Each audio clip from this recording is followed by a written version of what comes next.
prezado irmão, minha prezada irmã, mais uma vez nós estamos aqui para refletir com você um pouquinho sobre um grande homem que nós chamamos de São Vicente de Paulo. E a gente tem uma ideia que a vida dos santos foi um mar de rosas ou foi só sofrimento. Não, não é bem assim. São Vicente de Paulo era um homem de sorriso fácil, apesar de ter nascido de uma família muito pobre, criado numa casa de adobe.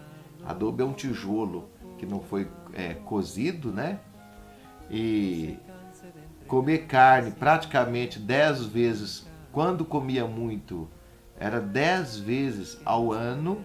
Isso nós podemos concluir estudando sobre ele. E depois de padre, ele conheceu diversas dificuldades e também muitas alegrias. Uma das grandes dificuldades dele, e nós podemos perceber isso em duas cartas, numa carta datada do dia 24 de julho de 1607 e a outra datada de 28 de fevereiro de 1608, quando nessas cartas ele fala da sua experiência de ter sido vendido como escravo. Isso aconteceu quando ele foi fazer o resgate de uma dívida, estava voltando de Marselha, trazendo um pagamento de difícil resgate. Então foi capturado pelos piratas muçulmanos com mais 2 prisioneiros. E aqui, nessa carta do dia 24 de julho de 1607, ele mesmo que nos conta um pouco dessa experiência. Ele dizia,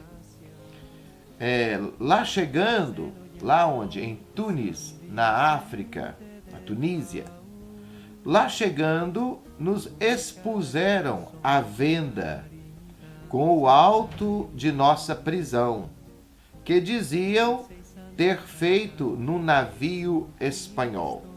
Com efeito, sem esta mentira, teríamos sido libertados pelo cônsul que o rei mantém lá para garantir o livre comércio aos franceses.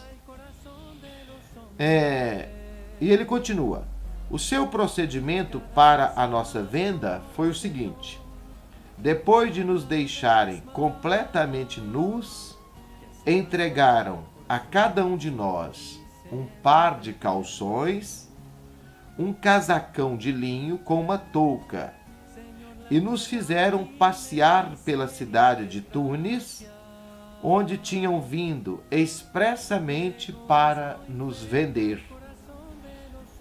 Tendo-nos feito dar 5 ou 6 voltas pela cidade, corrente ao pescoço, reconduziram-nos ao navio para que os negociantes viessem ver quem podia comer bem, quem não, para lhes mostrar que os nossos ferimentos não eram mortais.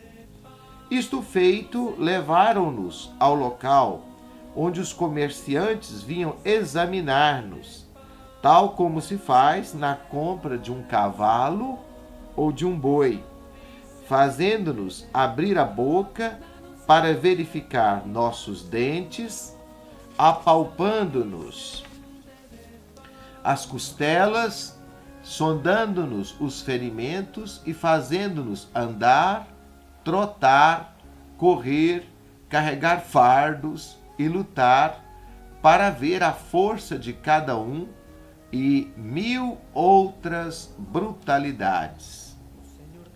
Fui vendido a um pescador que bem cedo foi forçado a se desfazer de mim por não haver nada de mais nocivo para mim do que o mar.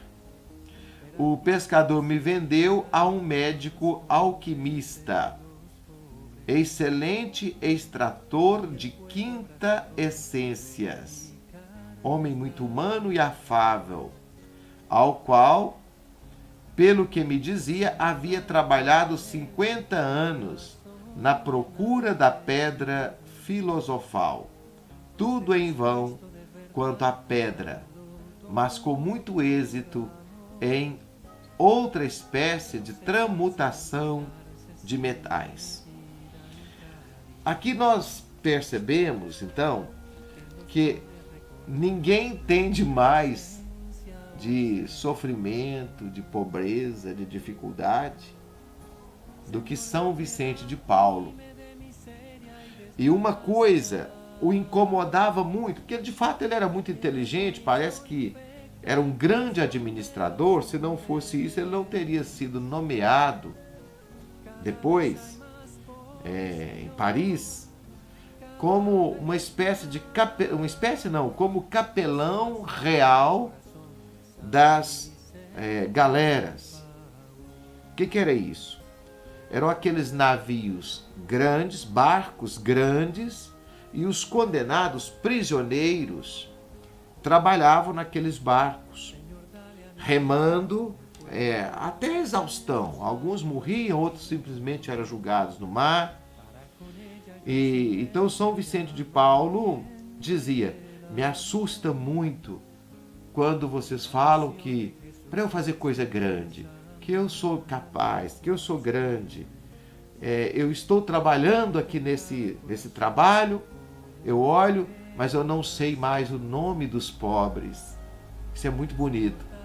De fato, ele era muito inteligente, ele era muito capaz, ele era um grande organizador do trabalho. Sabia como fazer isso, mas não queria perder o contato frente a frente com o pobre. Isso incomodava imensamente. Eu não sei mais o nome dos pobres. Então essas duas experiências, a experiência de ser vendido como escravo, ele sofreu muito, mas tirou daí também grandes lições, aprendeu muita coisa. Ele não fala muito sobre isso nas suas cartas, nos seus textos. A explicação dos entendidos no assunto é que havia também um certo medo da Inquisição, porque a Inquisição podia acusar facilmente uma pessoa de bruxaria, porque o alquimista, ele foi vendido para um alquimista. A alquimia está no início da química moderna, é uma espécie de mãe da química moderna. É uma forma de combinação de elementos para gerar outras coisas, né? Aí nós temos então, por exemplo, bicarbonato, que é uma combinação de elementos, as medicações, as pomadas e tal.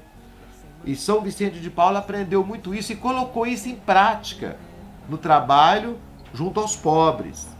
Esse conhecimento que ele aprendeu, cuidar da saúde das pessoas. Mas não fala muito sobre isso, e parece que ele não fala muito sobre isso, porque naquele tempo havia também uma grande perseguição da Inquisição. Então ele omite muita coisa nisso, e os entendidos falam que é por isso. Quando ele foi nomeado capelão das galeras, responsável por esse inferno, na verdade era um inferno, essas galeras, essas prisões a céu aberto que aconteciam no mar Mediterrâneo. Dizem que certa ocasião ele sumiu, desapareceu do trabalho, e todos foram procurá-lo e perceberam que ele estava remando no lugar de um dos condenados. E a história conta, a gente não sabe se isso é lenda ou fato, que no dia que ele fez isso, aquele condenado saiu dizendo: agora eu acredito em Deus. São Vicente de fato não era um padre comum, não. Ele era um homem muito especial, um homem que passou por diversas transformações, buscando a perfeição, e dizia umas coisas muito bonitas. Eu gosto muito de algumas coisas que ele dizia. Dizia, por exemplo, quem estiver no último lugar não deve reclamar muito, porque já não está sozinho. Não era mais ou menos exatamente assim que ele falava, mas a ideia é essa. Já tem Cristo. Cristo sempre ocupou o último lugar? Faz a gente pensar, né? Nós estamos aí numa igreja que corre o risco de virar as costas ao pobre. É claro, o pobre não é virtuoso por ser pobre. Nós devemos amar o pobre não é porque ele é virtuoso ou bonzinho, é porque Cristo se fez pobre. O modelo é Cristo. E São Vicente de Paulo sabia disso muito bem. Que Ele nos abençoe, abençoe a você, a mim, todos os confrades, consórcios, que fazem um trabalho muito bonito ainda hoje, inspirado no seu exemplo. E se você gostou desse vídeo, faça aqui a sua inscrição nesse canal, compartilhe com os amigos, ative o sininho aí para você receber as notificações do canal. Converse com seus amigos, pode colocar seus comentários aqui também. A gente agradece, dê um like, que Deus te abençoe muito, que São Vicente de Paulo te proteja. Que la misión de Jesucristo, que es amar a los más pobres, brote en cada corazón